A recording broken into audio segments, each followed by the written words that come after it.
Great, 7 p.m. February 8th. I call the meeting to order for the Parks and Trails Advisory meeting. Would you like to perform roll call for us over there? Yes. Alexandria Gale. Absent. Brian Altman. Present. David Breams.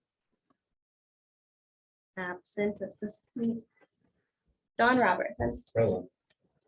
Kimberly Siegel. Present. Upekala. Excused absence. Will Toogood. Present. Lori Smallwood. Excused absence. Great. First item on the agenda is consent agenda meeting minutes. Do we have a motion? I motion to approve the meeting minutes. Great, second. I second. All those in favor say aye. Aye. Okay, changes to the agenda. I think Will had a question about adding an item. Just new business, future meeting, I'm sure, but tackle, we talked a little bit, but what would you call a tackle dump at the bottom of the Sandy River Trail? Like one of those two. What do you? Like a trash receptacle down? Yeah, Oh, and signage. okay. It's just all over the place, unfortunately. When you get down to the river from. Yeah, Sandy yeah. River? Okay. And dogs particularly, you just can't, you just have to watch them like a hawk. But I don't take my dogs to the beach part. We come up short and turn around. Mhm. Okay, Add that to a future agenda. absolutely. Well, yep. Great. Thank you very much. Okay, new business, community campus. Rochelle. All right. Well, good evening, Parks and Trails Advisory Board. Tonight we have with us Brian Martin and Kurt Lango, and they're going to talk to us a little bit about the progress. We also have online with us Maddie Pearson with American Ramp Company. And then they're going to give us an update on where we're at with the community campus park development plan. There'll be a general overview, a timeline. We'll look at the survey results, talk about how many survey results we received. And I guess without further ado, I'll hand it over to Kurt and Brian. Great, thank you. Brian is remote today, and he has the presentation packet, which will get on your screen. So Brian, if you could begin to do that. First of all, thank you again for the opportunity to be here tonight and talk a little bit about the progress. We're happy to report that from the last meeting that we had in January where Brian was here, we have certainly begun the public process and outreach in earnest. We had a public meeting on January 26th, which we felt was well attended, and we wanted just to talk a little bit about that and some of the things that we heard. I think this group on this side of the table, we were all there. And first of all, we heard from a number of people being very appreciative of the outreach that the Parks Department did, both in terms of emailers, posting. So we heard from a number of people that they were pleased that they were just being contacted and being part of the process. We had the way that the meeting was set up for those of you that weren't there. We had a series of boards, which I think you reviewed at the last time that Brian presented, that had a series of questions, as well as there was some brief site analysis information. And then Nathan from the American Ramp Company was there with a number of boards that address the pump track and skate park. We heard comments from people about the play area, and I think they were very interested in some of the elements that we were suggesting. Certainly, I think, and Maddie would be able to speak to the pump track and the skate park. There were a number of kids, teens, parents that were also interested in different aspects of that. So we felt it was well attended, and I think we were really happy with the response that we got. And Rochelle, I didn't know if you want to add anything to that. And Brian, can you flip to the next slide? I thought maybe we had an image of the open house, but I think we can go into the engagement summary, but do you have anything to add? Yeah, just to echo what Kurt had mentioned, lots of really positive feedback. There's a lot of really good energy around the park. And it was just fun. There was a young individual named Ollie who brought his own little schematic in that was hand drawn. And so there's just really good energy behind it. And it's fun to see how American Ramp Company and Lango Hansen are bringing all that feedback to the table and really balancing what will be a future community park, which is, it's really kind of magical because there's a lot of competing interests and needs. And so it's been really fun to be part of it. And the open house was neat to see. So. Yeah. Mhm. Yeah, and I also want to mention that a number of neighbors also were there and participated in the open house, and I think it was positive all around. So in tandem with that, there's been a number of other ways that we've reached out to the public. Another one is the public engagement survey. As you probably know, we have a JLA, who are our public engagement specialists. There was a survey that was part of the city's website, and we'll go through the main park survey, but then also American Ramp Company also had a survey as well. And we'll just kind of go briefly through this, and if you have any questions, we'd be more than happy to answer them. Overall, we had 429 participants. I think we'd be happy with half that amount, and I think we were overjoyed with the number of people that participated in the survey. So I think kudos all around for people that participated. On the left-hand side are just some general items that we gathered from the survey, just in terms of people wanting areas to play, recreate. Certainly, there were a lot of people that were interested in the play area. We had a number of listings, which we'll go into in a moment, but I think overall people like the idea of a nature play area. Perhaps that would be combined with standard equipment. Most people will use a car to get there. We have a breakdown, which we'll kind of go into in a moment. Certainly the skate park and pump track were high on the list in terms of things that people were excited about. And then I think all around, not only with the play area, but I think all the park features, people were very interested in creating an inclusive environment. Quick question. Yes. The 429, that was just the overall park survey? No, Yeah, that was just from that's that was just from that the one. park survey, and then there was a separate survey, and Maddie will go into that in a second. That's why I asked, because there were two. The 429 is for that. Yes, for That's us, huge. and actually there were more for the skate park and pump track. So it was pretty amazing. Yeah, Yeah. because we've done surveys like this for other cities, much larger cities, and we haven't seen this kind of response. So I think it just speaks to overall excitement here in the community. If you go to the next page, Brian. So how do you want to relax in the park?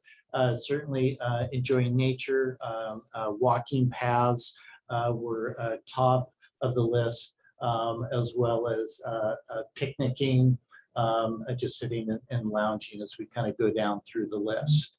The next slide. The natural elements, and you may recall, but we had images that were associated with each of these, which spoke to the forested areas or native plantings. So I think keeping it very natural, forested native plantings, trees and lawn were top of the list in terms of these elements. Now with these, people could just pick their favorite element or their favorite item within the list. Go to the next slide. So with the park features, what we asked is people could pick their top 5. So these were the rankings with them. So you'll see that these certainly exceed the number of survey participants, and that's why. that's why. So number one was restrooms. I think were very important to people, and by far and large, that was like the top ranked item. Then skate park, walking paths, pump track. So you can see the skate park and pump track were fairly high up there, along with just trails, and then parking was important. And then you kind of go down the list of natural areas, playground, all the way down to kind of art in the park. So I think that this, along with what you'll see from Maddie's survey, just show the importance of having the pump track and skate park, as well as some of these other elements within the park. Kurt, I have a question. Sure. On the survey, was it multiple, like, were they able to answer multiple times on like features, or were they only select one feature on the questions? I'm sorry if that was right before. No, that's fine. So on this one, they were able to list their top 5. Okay. And then the other ones were single elements. Brian, do you want to go to the next slide? So I think as part of any survey, we just like to learn a little bit more about people that are taking the survey. So this one just addressed age in terms of the survey participants, education on the right-hand side. And then if you go to the next slide, so the next one is the American Ramp Company. So the way we had it set up on the city's website is you were able to take this one, but then it also sent a direct link to this one. And this one was hosted by American Ramp Company. So Maddie, are you online? Oh, there you go. Great. I'm here. Okay, yeah, so this data that I'm sharing with you tonight it's kind of a mined down version. So as Kurt mentioned, the skate park pump track survey, we actually had 583 responses. And that was from people in Sandy, in the Portland area. So we kind of wanted to isolate just the Sandy zip code responses. So Rochelle has the results from both surveys if you guys are interested in seeing, almost 600 results. But for tonight, I thought it'd be good just to share what people in Sandy were saying. So next slide. Yep, so similar to what Kurt said, the responses we got were most people are going to drive to the park. I thought it was kind of cool that, 23%, almost a quarter of the people are actually going to skate there, ride their bikes there. So that's always great to see in a community park. Next slide. Use time for the park. It's really going to be 3 p.m. and later if possible. We actually had a great call today with Rochelle and Lango Hansen with some of the skaters. And they were curious about lighting in the park. And they brought up the point, if most people are going to be using the park after 3 p.m., what's that going to look like? So it was kind of fun to see them digging into the data and coming up with ideas for the park. So that was some good information from them. Next slide. So yep, skill level. This is specifically for the skaters, the skate park. So, majority of the users are going to either be beginner or intermediate. That's going to be good for our design because we're not going to design super advanced, intense features. We definitely want to have some of those elements for, the quarter of users that are more advanced, but this helps us see most of the users are going to fall in that beginner to intermediate phase. Next slide. Okay, terrain ratio. I don't want to get too detailed. This is all pretty specific for skate parks and pump tracks. So if you guys have detailed questions, let me know. But essentially, there's really 2 styles of skate park. So we have one that is called street style, which is pretty self-explanatory. It's going to be anything that you find on the street. So that would be curbs, benches, rails, things that you can grind and skate. And then there's another style, which is transition. So this is going to be more of your bowls, your pool style, half pipes, things that you can kind of get on your board and you're not really jumping and grinding. You're just kind of transitioning through the park. So I really love this data because traditionally, and I'm going to kind of nerd out on skate park history, but the skate park really originated as that transition style. So 20 to 30 years ago, you were seeing most skate parks that were in backyards. It was pools that people were skating. So sometimes we see kind of the more, the older generations want to keep that style of skate park because that's what they grew up skating. Versus today, the kids are watching the X Games, they're watching Olympics, they're watching their Instagram feeds. And a lot of the skaters today are on that street style of skate park. So this was really great to see, like, okay, what do your users want? Do they want a lot of transition? Do they want a lot of street? And this data really shows that it's like almost 75% want, you know, at least half of the skate park to have that street style. So again, just kind of nerding out there. So do you guys have questions about what the terrain of a skate park means? I don't think so. Great, next slide.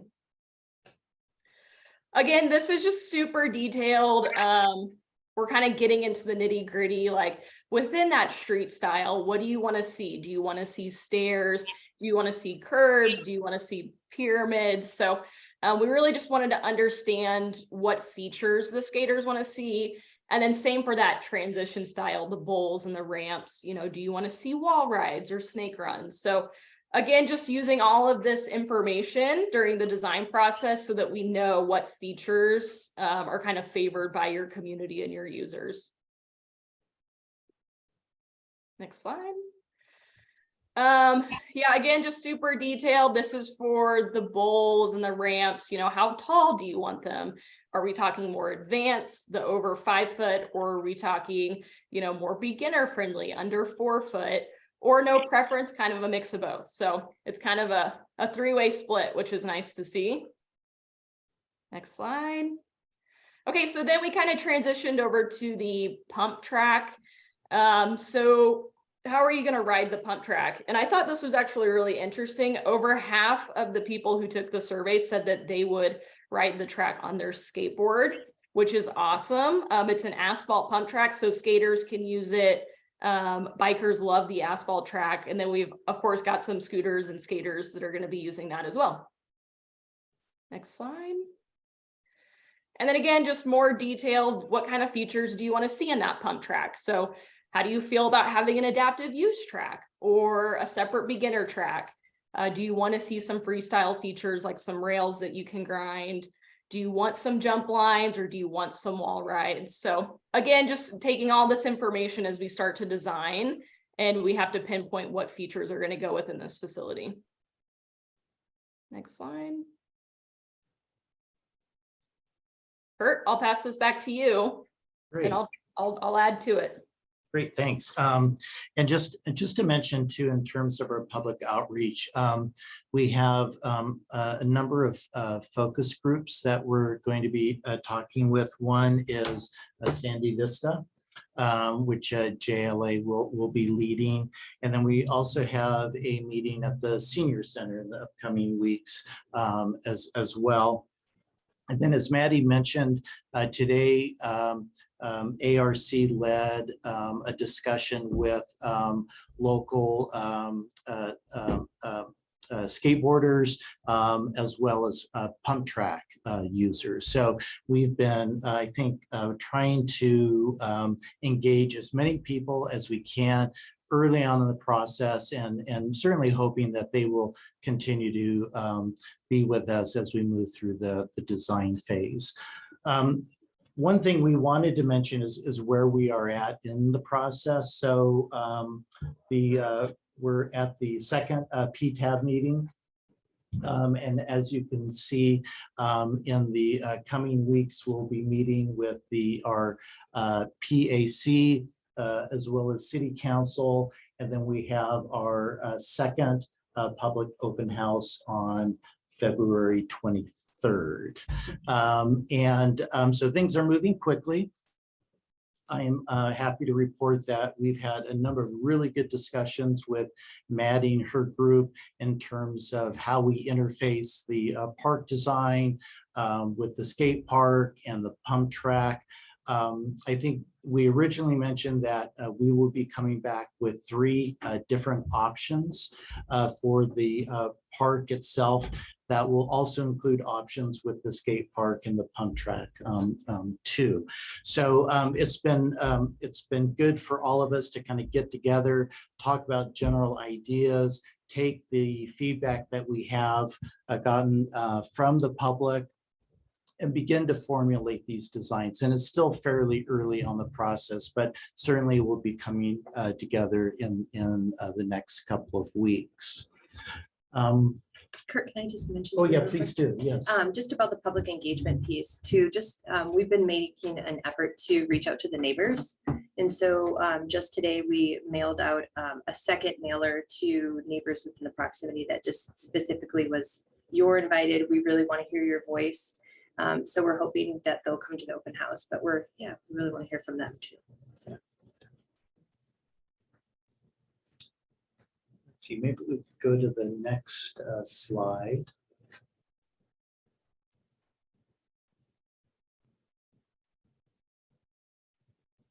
Brian.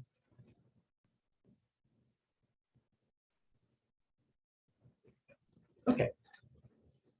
Good. So as we just talked a little bit about options, there was a couple things that we wanted to bring to your attention in terms of early discussions we've had with the city, and certainly with any park planning exercise, there's opportunities and constraints, and ultimately how you make those constraints opportunities. So we wanted just to briefly discuss some of the things that we have understood over the last month or so, and I think will, in certain aspects, will drive the design to a certain degree.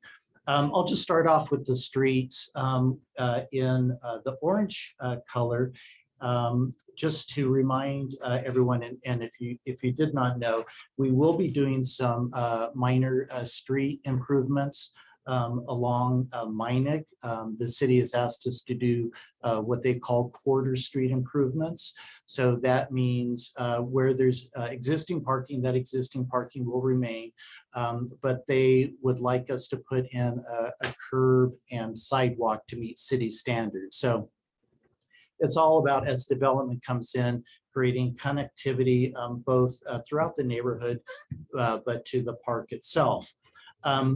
What we realized early on is that there's this really wonderful grove of Doug fir trees that hug Meinig along that side, and there's a fairly steep slope down. So one thing that we've begun to talk to them about and is an option of maybe that path, which is shown in blue, that is kind of down below along the park, would serve as that kind of public pathway, rather than having to disrupt and disturb those trees along Meinig.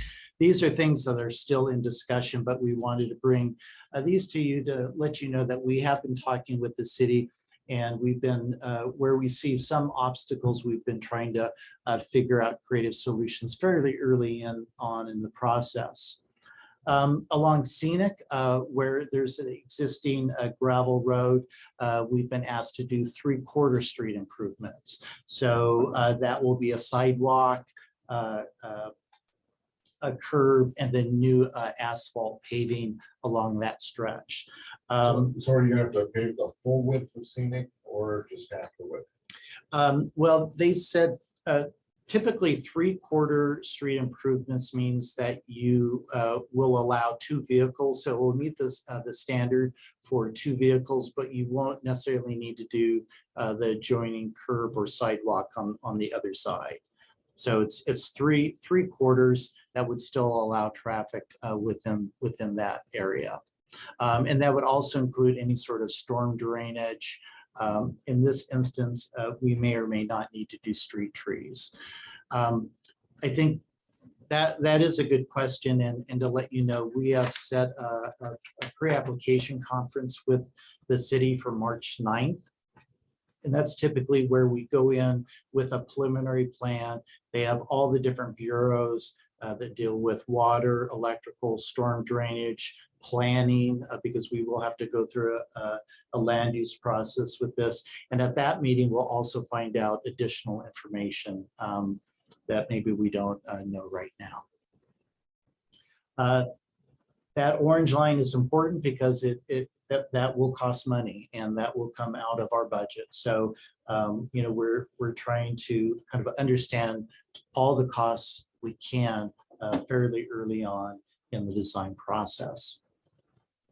The other thing that we know is down right across from Idleman, where you have that red arrow, is where more than likely we will be entering the park into the parking lot.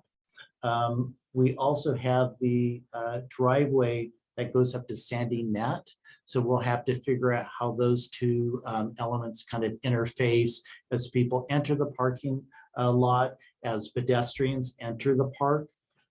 So really trying to minimize conflicts. That's something we'll need to work through as we begin to look at these design options. What about utilities? So utilities, so there is in that red line, there is the sanitary sewer line that was recently redone. I think that was done a year or so ago. And then that leads to the pump station. So we need to be cognizant of that particular elevation for that sanitary sewer line. If we put parking on top of it, we need to make sure that we have proper coverage for that. There's also storm drainage, which runs through the site. So we hired a surveyor. So right now we have a complete survey showing all the utilities, both in the street and then also in the park proper itself, that we need to be aware of. We have adequate utilities in there now. We do. Good. Yeah, we do. The other part of this is the topography. And as you know, there's a fairly flat plateau. There's then an embankment that kind of goes down to the lower track area.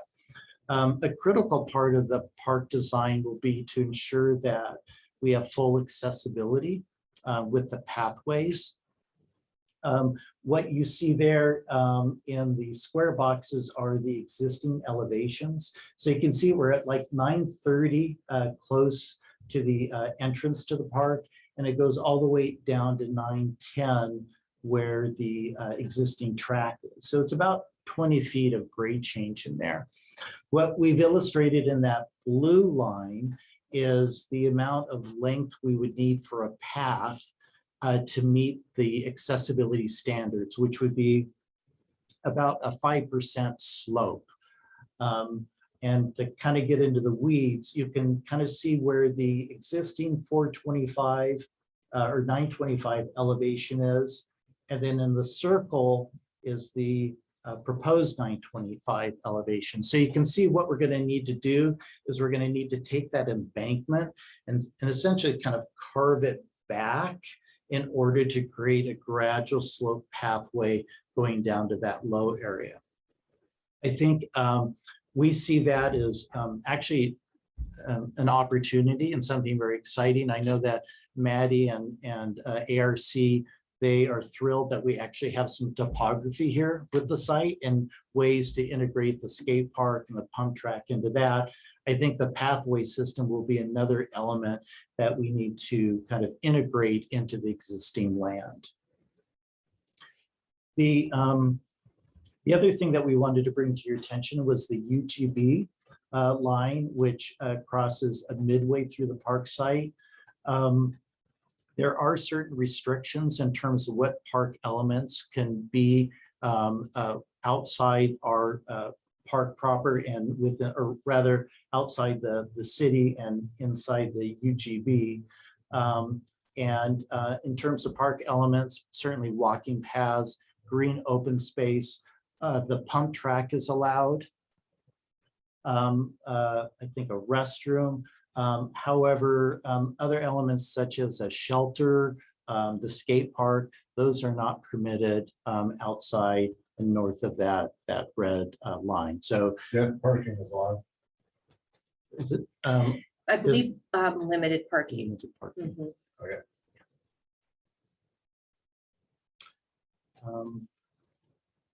So I think that generally summarizes some of the kind of initial issues that we're tracking as we move into the design process. Are there any questions about this particular plan or information that we've presented tonight?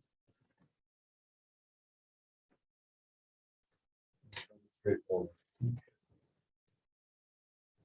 Well, as I mentioned, we are meeting with ARC later this week to begin to look at some more designs for the skate park pump track. Over the next 2 weeks, we'll be going back and forth as well as with city staff to kind of discuss these different options, all in preparation for the next public open meeting or public open house later this month. Actually, I had a question for Maddie. Hey, Maddie. So, the hours on the survey surprised me a little bit, the 3 o'clock, but I mean, that's, kids getting out of high school, and we're in session now, so maybe summer that ebbs and flows based on the season, but is there anything, or have you ever run into anything in your experience, and I know you guys have a lot of it with different parks, where you've had to deal with noise abatement in design elements, or has that ever come up? Yes, it has. So, we've been talking to Rochelle to make sure that the neighbors in the community have a chance, to voice their opinions. We strategically try to place the facilities, within the park where it's gonna be the least concern. Luckily, asphalt is fairly quiet. Tires on asphalt. We don't really see an issue with that. Skate parks, sometimes there's some noise, but since it's concrete, it's really, as far as skate parks go, a concrete option is the quietest option as compared to like our steel ramps, which might have a little more noise. But as far as this part goes, it's no louder than, say, like a basketball court. So we're not concerned about it, but as long as the neighbors in the community are involved in the discussion, typically we don't see an issue as long as they feel like they can contribute to the design and the conversation. Sure, and I imagine you see higher levels with street features than you do with transition. So yeah, and typically if the park is, dusk to dawn, and if there's lights, if they shut off at 8 or 9 o'clock, that typically solves a lot of those problems of whenever it's nighttime and neighbors want it to be more quiet. So yeah, we get dark early here, so we definitely need to. So cool, thanks, Maddie. Do we have any complaints from noise issues with the existing skate park? We do not right now. Mm-mm. I have a question about the lights, actually. Is that something that you guys are looking towards moving towards, is having lights that just shut off at a certain period? That way that 3 p.m. and later use is still an option when it's winter and dark at like 4:30 or 5?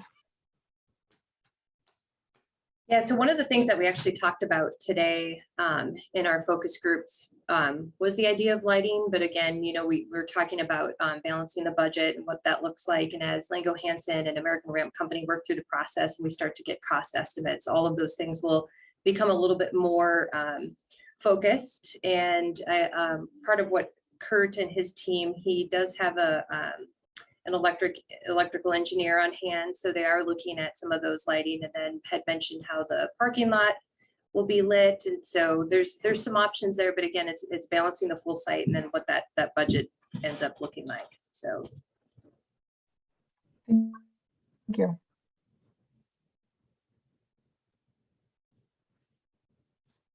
Anything else? I don't think so. Is that if we're wrapped up? Or? Yeah, I'll just mention just one last thing, because we were just talking about parking. As part of the work that we're doing right now, we also have a traffic engineer, Lancaster Mobley, that's part of our team. So we're going through a process estimating the number of parking spaces that we'll need for the park, as well as relying on the American Ramp Company in terms of their experience. And we're going through a process where we're looking at parks that are approximately the same size through the region, Oregon, also Washington, and California, as well as similar elements. Not, it's hard to pin down ones that are exactly the same, but they're within the same range, and looking at parking with other agencies to make sure that when we develop the parking lot here, it's appropriate in size for the facilities that you. I've got a, Oh, go ahead.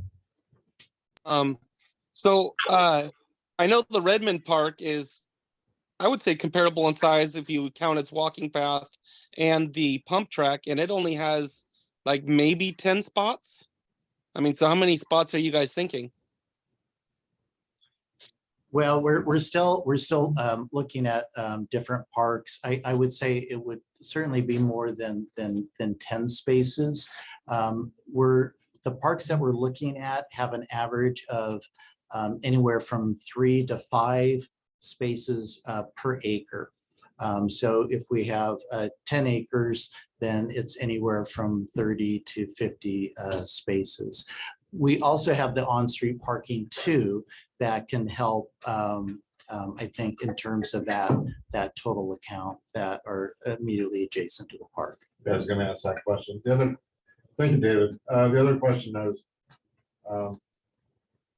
curious as the obvious entrance and exit is off of Minot Road, but since we're buying a 3/4 street on Spring, you'll be able to utilize that as entrance and exit space for the park. Along it's scenic. Scenic, It's sorry. scenic. No, yeah. So Sorry. no, Going that's back to a previous one. that's a really good point, and I think it's worth maybe a little bit of discussion in terms of the planning code. It says that an entrance to the parking lot, given that Meinig is considered a collector, that they like to see they would like to see, in terms of the code, the entrance off the lesser of the 2 streets, which would put the primary entrance on off of Scenic rather than Meinig. Interesting. So that is city code. I think in just some of our initial discussions in terms of, even though that is code, what would be the most appropriate? It seems like in terms of entering the park, it might be better off of Meinig. If we do that, we actually have to go through a variance process when we submit for the conditional use plan to have it come off of Meinig. We feel that there's support to do that. But those are some of the things that we've been thinking about in terms of access, both pedestrian and vehicular. And then off of Scenic also, would it be possible to, I know, we'll probably have handicap access parking in there, and probably be located near the bulk of the activity area, but personally, I'd kind of like to see an additional handicap access off at the end of the Scenic Street. I know that's probably about a 15-foot grade difference there, so it'd be something you have to put in, utilizing the bank a little bit, the switchback. Like a traverse. Yeah, but I think it would be beneficial that if we're getting people down into there that want to get into that, rather than having to go the long way. All the way around.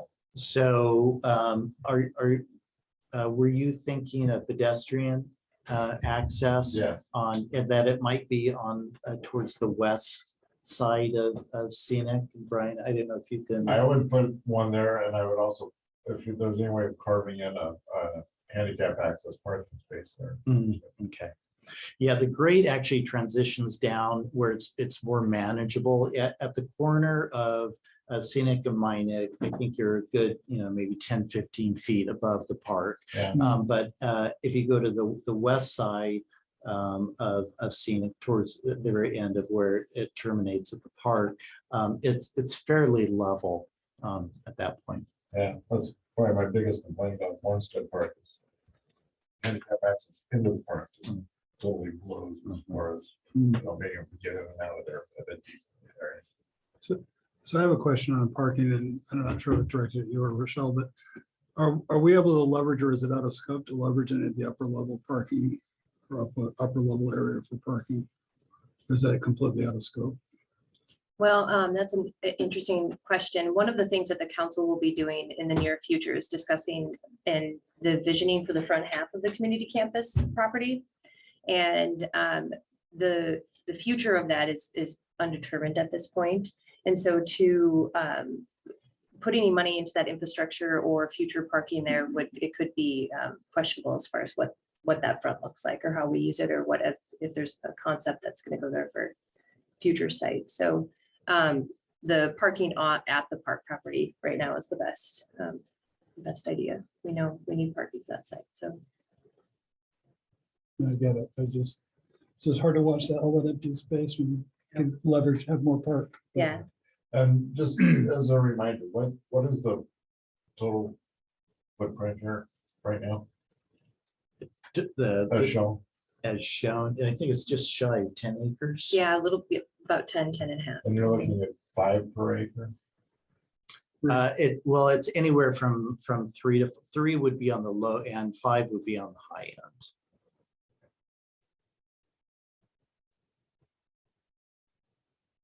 All right. It'll be interesting. Any other questions or comments? David, do you got anything else for us? I've got nothing now. Okay. And Kimberly, anything else? No, not right now. Okay. All righty. Great, thank you very much. Thanks, Kurt.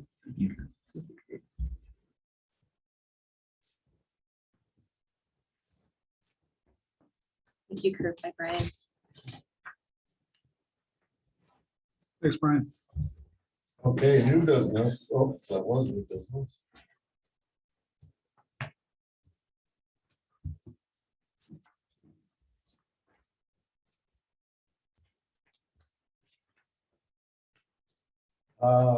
Park naming policy review. Rochelle. Okay. Well, this is exciting. We get to talk policy, which I think is great. One of our goals as a department is to essentially level up, add more policy, write it down. And so park naming policy is one of the things that we are working towards. And I'm going to assume everybody did their homework. And if you'd like, I can go through and pull points of the policy out, or we can go through and talk about it. But let me just tee up for a sec why we are working on a park naming policy. So as our park system grows and we start to develop trails, we start to develop parks. As you guys are all aware, we're working on the community campus park right now. And the conversation of, well, let's name it, came up. And the answer was, well, we've never officially done this in Sandy. So let's have an official process and a policy to guide what is a really actually important process. And it takes work. It needs to be intentional. The way that the policy is laid out, it provides structure with just enough lenience to have, if you've read the policy, there'll be a park naming task force that will guide the process, and ultimately the final opinion and approval goes to council. But it's a pretty prescribed process to do something that's pretty important. So I will open it up for comments and questions. I'll take notes if we want to see edits, if there's just general thoughts. But ultimately at the end, if the Parks Board likes the way the policy is written, or if there's comments and edits, I'll incorporate that into the draft that will go to the city council, but a recommendation by the Parks Board to move forward with this to the city council. So I guess with that, Dawn, I'll hand that back to you if we want to have a discussion about the policy, and I'll take notes about what I hear. Great. Does anybody want to start with any thoughts about the policy as presented? I did have one thought, and it says something to the effect of, if it's named after a person, it's finalized. And this is just thinking, you know, prospectively, like out in the future, if there were something like that this person did that was uncovered, that was like a heinous act, then wouldn't it be appropriate to maybe rename the park? And should there be some kind of a stipulation for that? Yeah, the heinous act clause. Yeah, I'm just thinking, you know, there's been instances where things have really, it's been more appropriate to rename things. I'm not saying that that would or won't happen, but it just would be nice to have a little buffer and not so much like it can never be renamed. Right. And I think that's probably a very good idea. But under extreme circumstances or extenuating circumstances, council would have the option to rename. I think the protective quality of it is important also. But I do agree that if, you know, something comes up later on, we discover that there was some interesting facet to a person's history that is just objectionable, that or offensive to the community, that, you know, it should be changed. So I think that that's probably a good idea to build that in there. It's interesting, Kimber, that's the one that's, it's permanent, shows up on there twice, and I circled both of them. So I really appreciate your perspective, because I didn't have that. I have this perspective, like, I would never understood why, you know, somebody's 100 years old, the family's all gone. It's like, yeah, let's call this after Will Toogood now, you know, because he's got money. And so I do like that permanence, but I didn't take your perspective then, and I appreciate that. Again, I think we need, it should have some kind of depth and hold and be, I don't know, timeless. But Yeah. but I like the fact of having stipulations. So it's interesting though that I circled that twice. And I think the idea of a too good park is a good idea. Well, you can- Yeah, if we only had 51%, we'd be good. David, how about you? Do you have any thoughts? I don't know. And so I had one other that didn't involve that itself. And I just struggled with it the first time I read it. It shows up twice, but person made significant contribution, blah, blah, blah. Individual is deceased and approval is granted. It starts with deceased. And I'm like, you got to be dead to name a park. And you know, and then it says, or maybe they're alive. And then it got even deeper on the second one. It's like almost a full paragraph, about 3 sentences, and then, or they could be alive. So I don't know, it's just kind of read backwards to me. And that's just probably my. Yeah, and that's I my can perspective. clean that up a little bit, because one is if you're naming something, you can name it the way it was written. Yes, I could see how it could be a little confusing. Like if you're naming something, it could be someone who's deceased or alive, and then renaming or memorializing was someone who was deceased for 2 years, you know, blah, blah, blah. But that's a really good point. I Thanks. can clear that up a little bit for sure. Appreciate it. That's all I have.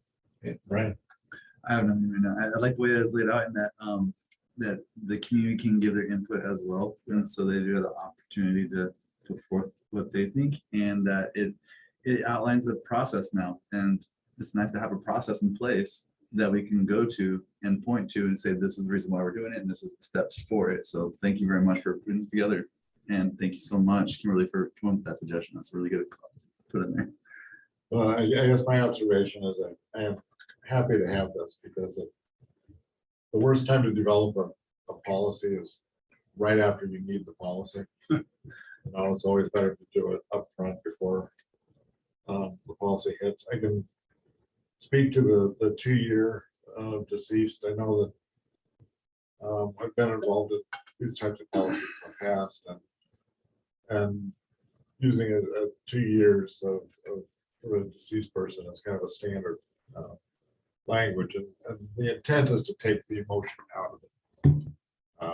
So it's not like, oh, you know, Uncle Fred died, he was a great guy, and he really cared about this park, so I want Uncle Fred's, you know, name on this park. So oftentimes it's used to kind of slow that down a little bit.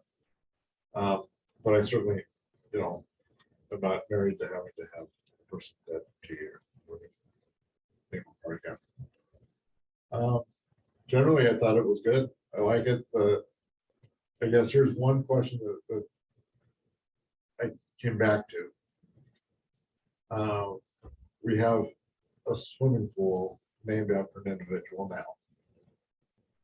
The pool's gonna go away. Hopefully someday in the not that distant future, a new pool will go. Does the name carry over to the new pool? That is an excellent question. And I suppose what I would refer back to if this policy was enacted, I guess that would be if a task force is created, there's a desire to rename the pool. I suppose that would be one of the names, if we follow this policy as written, that could be presented to name a new facility. Would be a suggestion for the, like, yeah, the new Olin Bignall Aquatic Center. Or maybe we have someone come in and give us 51% of the cost to build the aquatic center, and then we can call it like US Bank Olin Bignall or something. Yeah, just brought that up. Are we gonna allow corporate names? It doesn't say that specifically in here. And that again would rely on the task force, the park naming task force. And they would set the parameters on if they're going to go out to the public and ask for suggestions. Like it lists in here, they'll talk about priorities. First would be like the geographical location. Is there a common name in use? And so that would be part of the task force, is what is this process going to look like? And how are we going to accept names, and what are those parameters? Well, I think there'll be interesting discussion on making those refinements. As far as the base goes, I'm pretty comfortable with the base that you have now.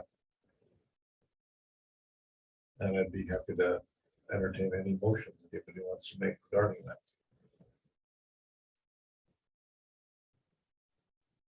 Including two good work.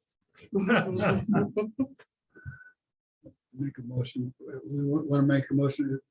I think staff was asking for a motion of Okay, support. so I make a motion to accept this with minutes. Yep. Yeah, absolutely. I'll second. Okay, all those in favor say aye. Aye. Aye. Anybody opposed? Not hearing any? I believe the motion passes. Excellent. We are zipping through here. Thank you. It's gonna be an early dinner tonight. Public comment. Do we have anybody online that from the public? No, okay. No old business. Staff updates.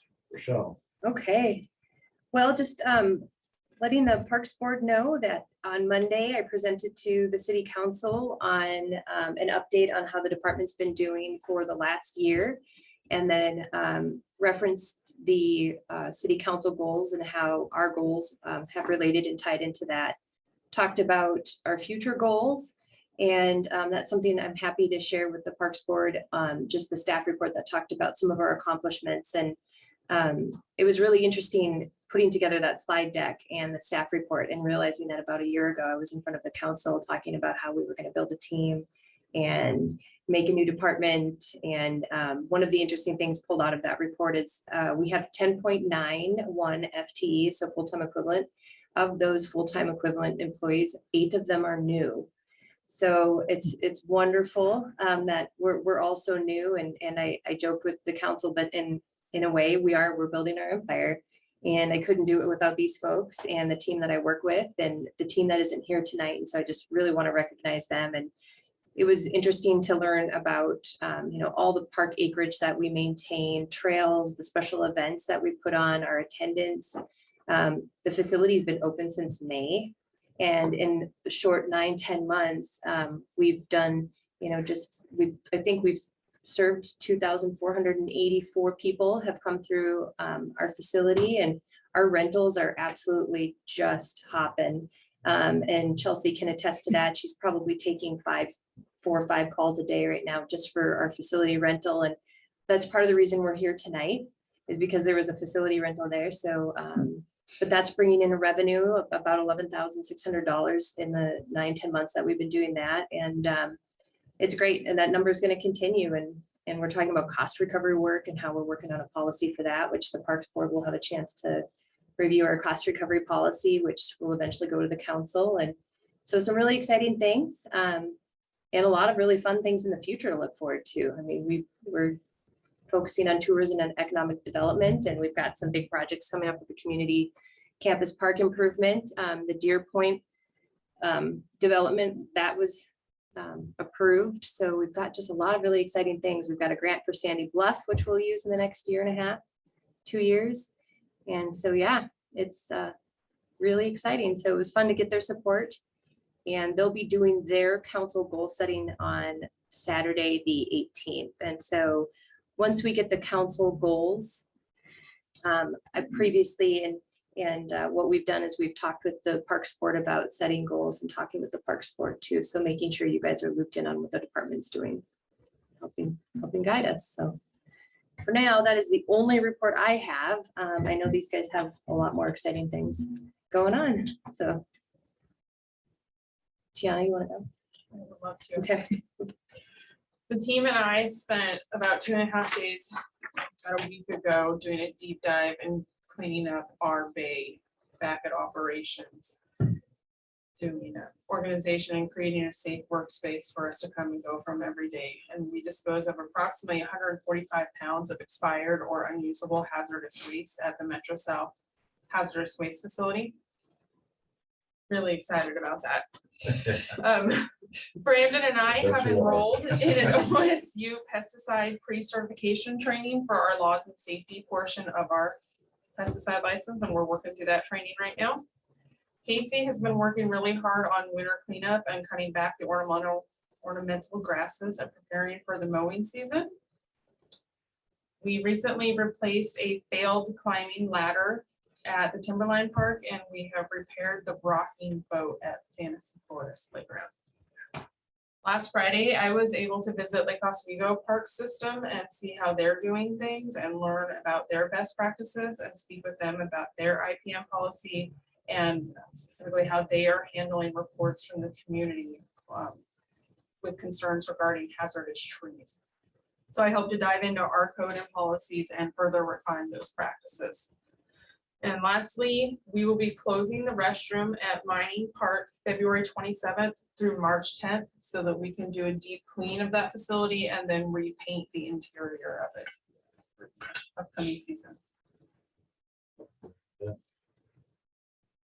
Awesome. I don't have a microphone in front of me. Does this pick me up all right? If you're online, can you hear me? Good. All right, thank you. All right, I'm going to talk about recreation first, and then I'll lean into some senior services afterwards. Talking to our team today, we have our Mountain Storm Instructional League, which is a really like a skill-focused, recreation-based introductory to basketball league that kind of sisters our Mountain Storm, more competitive 3rd and 4th and 5th and 6th grade classes. Our newest employee, Amy Lytle, has taken that on. I was there at Furwood today from 3:30 to about 5:45 before I came and changed back into my professional attire. And it's awesome. 25 kindergartners and first graders dribbling, building skills, family watching, and then rolling right in with a 2nd grade crew right after that. And it's just awesome to see that program back up and running and kind of thriving after a couple of year absence. Silent disco, we got our flyers out, they're hung up. We're starting to register teams to come to our center. It's been pretty exciting to watch our coordinators, Amy and Carol, be invested in that.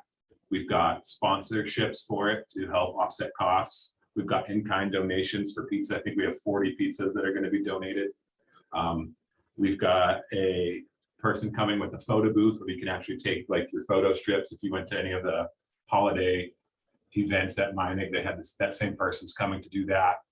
We've got a video game set up. So hopefully we're going to house 100 teens and about 20 volunteers on March 17th for a silent disco.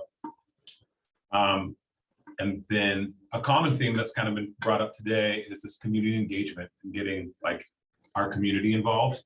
And it's not a monumental task, but I've got SurveyMonkey and we've used it for our community gardens.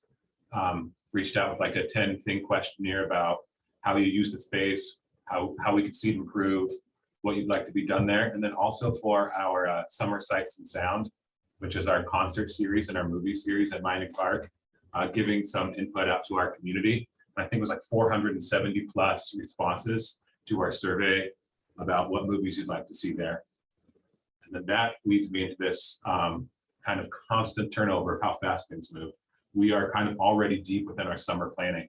So we are reaching out for sponsorships already for our Summer Sights and Sound series, picking our movies. We are almost done with locking up our bands, and we have talked to about 50% of our classes and programs and summer camps for our summer rec guide, which seems wild because it feels like we just finished our winter rec guide and locking that up, took a deep breath, and then we're right back in it. So that's the recreation side. The senior services side has been pretty fun this last month or so. Our transportation coordinator, Mark, is really kind of like stepping up his game. He has worked with me to get training on really collecting data and reporting that data to the county for some reimbursement through our transportation logs. Basically, every time we have a senior in a seat in our bus, we keep track of that, how many miles we took, how long that took, and that data is used to get reimbursement. So we're cleaning up that process. He's helping out, which is awesome. And then he's also, Mark, myself, and Amy went into Portland through Ride Connection, which is the company we get our buses and systems through. And we were trained, so we have 2 new people that can drive, so it's not just Mark alone in case of emergency. And then Mark went above and beyond. He is now supervised to administer that same assessment that we took. So in the future, if we have more people come on board, we don't have to go into Portland. We can use our bus here and learn to drive safely. Another thing we're excited about is our respite program. So pre-COVID, I guess you'd say, is we had a program at our center here, and my computer just died. I can't remember the name of it right now. The name's not as important as what we did. The respite program is a program for. I'd suggest the Too Good respite. Thank you. Change of pace. Thank you. It's called a change of pace. And a respite program serves kind of like 2 functions. A respite program is designed as a day program for seniors with early onset dementia and Alzheimer's and memory loss. And so that respite program functions to give their caretaker some respite, like relief to go take care of themselves, take a break, go shopping, maybe do some laundry, while simultaneously providing the client, the senior, with time to socialize and recreate. And that's been something that we have not had at our center since I've been there. Pre-COVID, it was there. And Kara Lena Smallwood, our newest client service coordinator, is taking that on with a really good volunteer. And we should be recruiting this month, hopefully starting a once a week, 4 hours a week program in March is our goal. Those are our big takeaways for the last month or so. You're getting a check. Oh yeah, finally. I know I've talked about this quite a bit. I got a grant approved October to help out with our congregate in our kitchen. Our kitchen's not up, and it takes a while, and that's just how things go, but got paid a $25,000 check is on its way. And so we can reach out and get our kitchen safe and start cooking meals and having congregate meals at our center again sometime soon. All exciting things, all great things. Yeah. Luau sounds a lot better than congregate. Okay, luau Oh, every luau. day, daily luau. Yep, I'm like a little part. Yeah. Well, before we close, I do have a couple of little things I want to kind of follow up on. Rochelle and I once had a discussion not that long ago about start times. Our meetings are started at 7 o'clock. Is everybody comfortable with that? How would people feel about starting a little bit earlier than that? Say 6 o'clock, 5:30, whatever. Something to think about. If you want to do an informal poll, that might be a good idea. Just going to get people's feedback, unless the city charter rules require us to be at 7 p.m. Something to consider. Second thing I want to follow up on is at the last meeting, we had a number of people that came and addressed us regarding pickleball. And that was really fun and exciting to see. And I guess one of the things, several things kind of came out of that. One of them was that I offered to write a letter to the school board suggesting that we're passing along the suggestion of using the tennis courts in the high school. I did do that. I wrote the letter. I asked that it go through the city administration for their review, since I'm not really, qualified to speak on behalf of the city. But I'd be better, or make sure that it was okay with the city administration with that to go forward. Haven't heard anything back, so I'm gonna assume that it's okay. Currently, it's being reviewed and looked at, and then once we get the approval from the city's administrative office, we'll send it out to the Parks Board Good. and then out to the school district. So we'll get that box checked quickly or soon. So, Very good. Yep. And along that same lines, I have to be in the city of Tualatin's community park today. Park right next to their tennis courts, which had 2 full-size tennis courts, regular tennis courts on it, with 3 pickleball courts on either side of the net. So there were 6 pickleball courts fitted onto those 2 tennis courts. And it looked comfortable and easily to use. They had the lock boxes off to the side, just like we have a lock box. People can access for the code, get the equipment out. And then the other observation I had out there was on the other side of the parking lot was their skate park, which has lights that are self-activated. Just hit the button, they'll come on for an hour at a time, then they go off, and then the sign said it like, I work with 9 or 9:30, they're just shut off. But they can be, turned on periodically, and then they will go off after an hour. So I assume they just go turn it back on. Anyway, wanted to kind of share that information. With that, anybody else have anything for the good of the order? Kimberly or David, you got anything you want to bring up? No? Okay. No? Oh, no. Well. a reasonable Yes. night. We're adjourned. Yeah. Kimberly, David, thank you so much for reviewing the parks naming policy and